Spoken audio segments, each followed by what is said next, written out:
افغانستان اس وقت کی بات کرتا ہے اور ان قوتوں کی بات کرتا ہے کہ جو باہر سے آئی تھیں، بیگانی قوتیں، اور انہیں تو نہ لینڈسکیپ پتا تھا نہ ٹیرن پتا تھا آپ کا، وہ آئی تھیں اور ادھر آ کے انہوں نے قبضہ کرنے کی، نجائز قبضہ کرنے کی کوشش کی. وہ تو میرا حال کوئی، میں کہتا ہوں بھگوان کی فورس بھی ہو تو وہ بھی نہیں کر سکتی. ان کے خلاف امریکہ کیا چیز ہے؟ صرف افغانی ہی نہیں، ساری مسلمانوں کی قوتیں ساتھ تھی.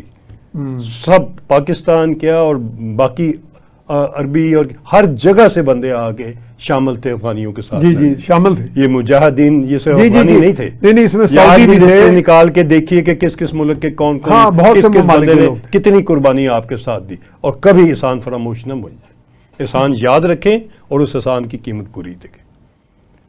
یہ موقع اچھا ہے آپ کے لیے، استنبول میں معاملات طے کریں اور بھائیوں کے ساتھ سینے سینہ لگا کے جو بھی آپ کے شکوے شکایتیں ہیں ہم سارے طے کرنے کو تیار ہیں. اس آفر کو کسی کی پیچھے شے پہ سیبوٹاج نہ ہونے دیجیے. اگر یہ سیبوٹاج ہوگی تو جو نقصان ہوگا وہ آپ کے اندازے سے بہت زیادہ ہے. ٹھیک ہے آپ نے. تو اب یہ آپ ایکسپیکٹ کر رہے ہیں کہ ترکی میں جو استنبول میں ہمارا چل رہے ہیں مذاکرات، اس میں کچھ پیش رفت اچھی ہو جائے گی انشاءاللہ؟ سر انشاءاللہ تعالیٰ ٹرکی اور قطر جو رول ادا یعنی ترکی اور قطر یہ چاہ رہے ہیں سیریسلی چاہ رہے ہیں کہ یہ امن پائیدار ہو. وہ بڑی کوشش کر رہے ہیں اور مجھے اعتماد ہے مجھے، اور چونکہ ہم بھی صاحب آپ ایز این آرمی اسٹریٹجسٹ ہمیں کوئی تو میکنزم بنانی پڑے گی نا کہ یہ جو آئے روز شہادتیں ہو رہی ہیں، ایسے کچھ جتھے، میں مثال کے طور پہ کچھ جتھا بالکل ہی مادر پدر آزاد ہے، ممکن ہے افغانستان کی کابل رژیم کا تعلق بھی نہ ہو ان سے، لیکن کابل رژیم اس میں ایبزالو تو نہیں ہو سکتی نا اس بات سے بری ذمہ کہ جی اب بڑے آرام سے لوگ آتے ہیں چلے جاتے ہیں. میکنزم تو بنائی جا سکتی ہے نا. ہمارے ڈی جی ایم او میرا خیال وہ پروپوزل لے کے گئے ہیں شاید. سر میکنزم کی پوری پروپوزل لے کے گئے ہیں. یہ جو تیسرا دور مذاکرات کا ہو رہا ہے یہ میکنزم بھی ہو رہا ہے. افغانی اوائڈ کر رہے ہیں، زبانی جمع خرچ سے کام چلانا چاہتے ہیں، وہ نہیں چلے گا. پراپر ایگریمنٹ ہوگا، شرائط کے ساتھ ہوگا اور گارنٹیوں کے ساتھ ہوگا، اور گارنٹر پورے اس چیز کو انشور کریں گے. اور وہ سسٹم اس میں آپ کا بھی بھلا ہے.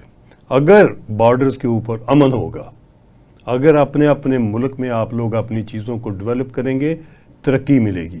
اگر ان کو آپ لڑائی جھگڑے میں ڈالیں گے تو آپ کے وسائل اڑ جائیں گے، نظر ہی نہیں آئیں گے آپ کو. فوجوں کا لڑنا یہ کوئی اتنا خالہ جی کا سستا.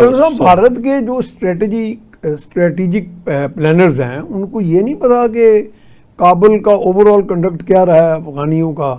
اگر وہ اپنے مسلمان بھائیوں کو ڈچ کر سکتے ہیں کسی وجہ سے تو وہ پھر کسی وجہ ان کو بھی ڈچ کر سکتے ہیں. سر میں یہ اس معاملے میں کتنے کو اچھے وہ پلانرز ہیں میں تو سمجھتا ہوں. سر بات یہ ہے کہ اس وقت تو ان کو بہت ساری غلط فہمی ہے. ان کو اس قسم کے لوگ ہمارے ملک کے اندر اور افغانستان میں مل گئے ہیں کہ جو ان کی ہاں میں لاتے ہیں اور ان کے وسائل استعمال کرتے ہیں.